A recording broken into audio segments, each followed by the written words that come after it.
Bonjour, Monsieur le Président. Alors, on va discuter véritablement des enjeux de C25. C25 devait être un correctif à améliorer les régimes de pension du Canada. Quelque chose qui vient enrichir les Canadiens. Et malheureusement, avec ce régime, on voit qu'essentiellement, ce sont les corporate welfare bombs qui vont s'en tirer avec les profits.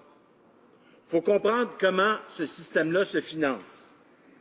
Les employés ne choisissent pas qui va administrer leur fonds de retraite. C'est l'employeur qui choisit.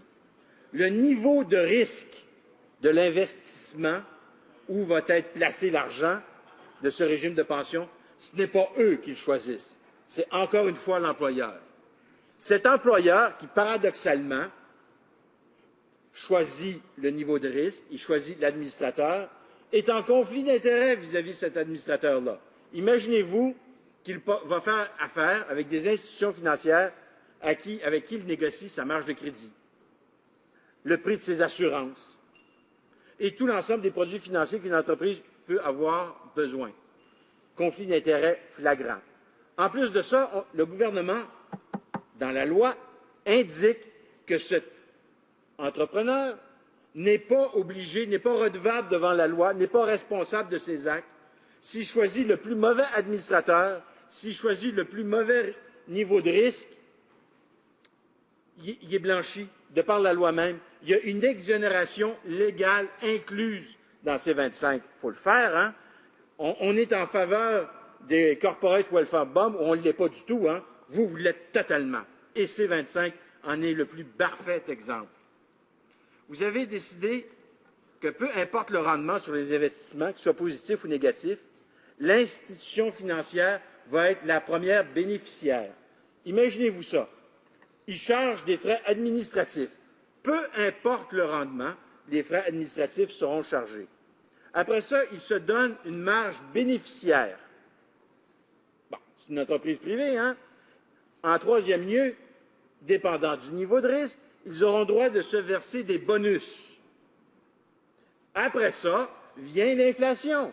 Si votre taux de rendement est de 3 et l'inflation est 2 votre gain réel est 1 Mais malheureusement, ce 1 là, vous ne l'obtiendrez pas parce que vous êtes le dernier à être payé. Vous passez après les frais administratifs, vous passez après les bonus, vous passez après le taux de rendement. Ce qui veut dire qu'essentiellement, peu importe la situation, ceux qui seront les administrateurs feront de l'argent. Que le marché soit en hausse, qu'il soit en baisse, peu importe, eux vont faire de l'argent. Et paradoxalement, si le prélèvement est trop important, les gens qui investissent dans ces 25, dans ce régime de pension agréé collectif, vont se retrouver avec un rendement négatif, systématiquement négatif. Ce qui fait que quelqu'un qui verse 600 $ sur une période de 30 ans pourrait au moins s'attendre à se dire, bon ben, je vais retirer 18 000 $ minimalement. Mais non! Avec votre beau plan, il pourrait avoir bien moins que ça. Il n'est même pas garanti d'avoir l'argent qu'il a investi. C'est plus un régime de pension, là. C'est même plus une loterie. C'est un vol manifeste. Vous avez décidé de confier l'avenir financier des futurs retraités à des gens dont leur principal intérêt et seule motivation, c'est de faire le maximum d'argent. Pas de donner un rendement, pas de garantir une pension. C'est eux, ils veulent faire de l'argent maintenant, tout de suite. Et la cerise sur le sundae, vous dites dans la loi, il est interdit à un administrateur de faire un cadeau à l'employeur pour inciter ce dernier à lui donner le régime, la gestion du régime de retraite. Mais, par réglementation, vous pouvez permettre ce genre d'opération.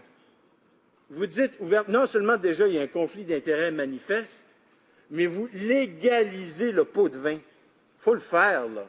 Puis après ça, vous direz, c'est pour le bien des employés.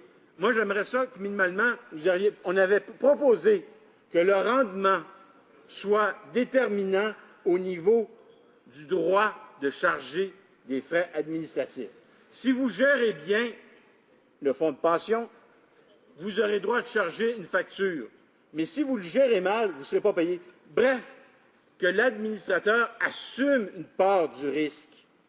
Et là, ça le motive un peu à toujours donner des bons rendements. Mais non, il n'assume aucun risque. Le seul risque qui est assumé, c'est par les employés qui n'ont même pas le droit de choisir leur administrateur et même pas le droit de choisir le niveau de risque.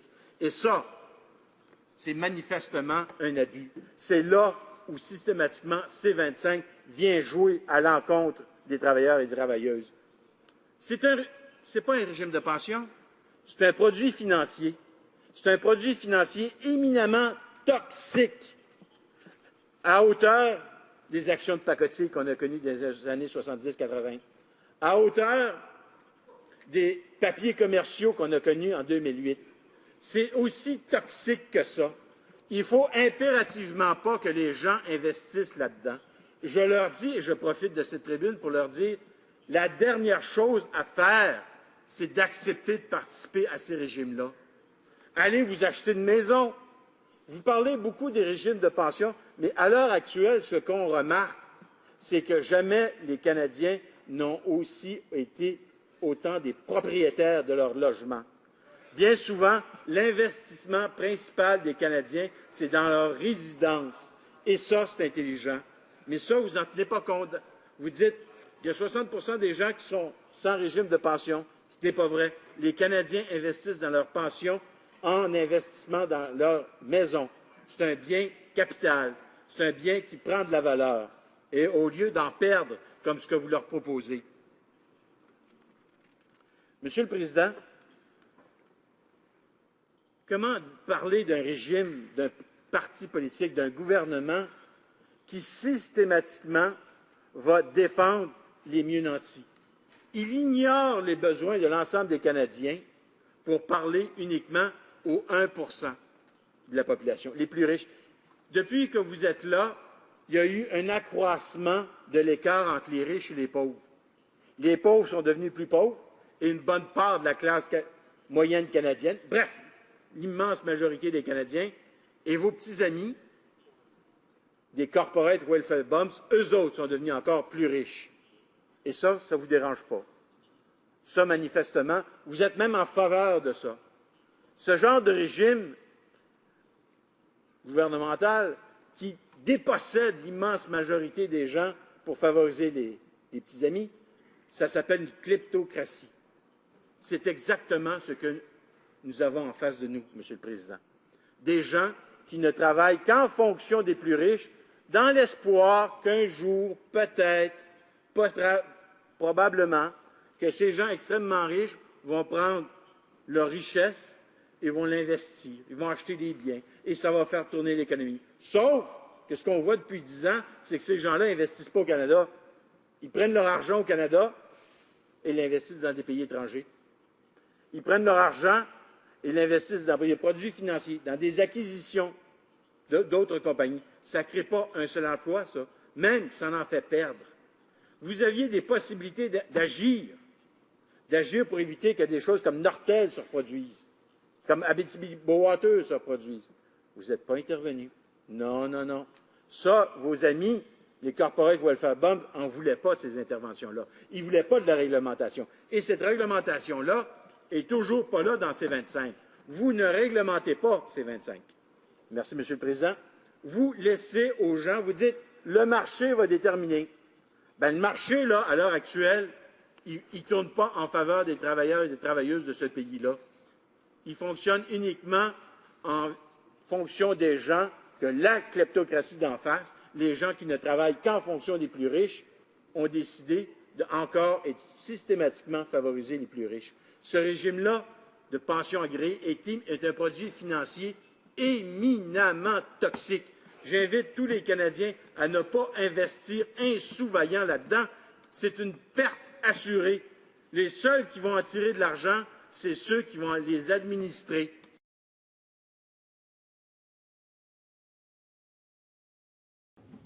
S'entendent, là?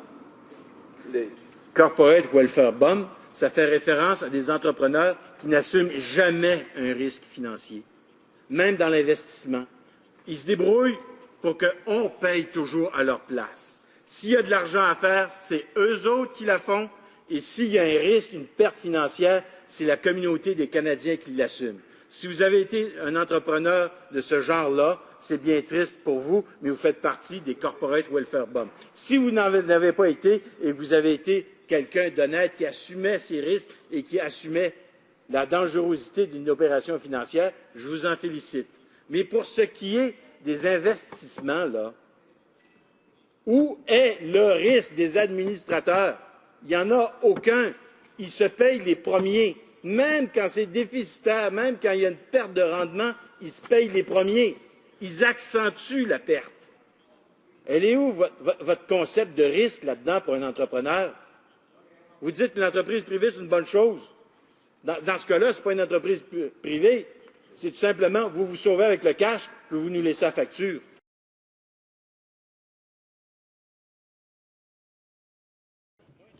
C'est la capacité du Parti libéral à souvent, toujours, éternellement, essayer de défendre le chou et la chèvre.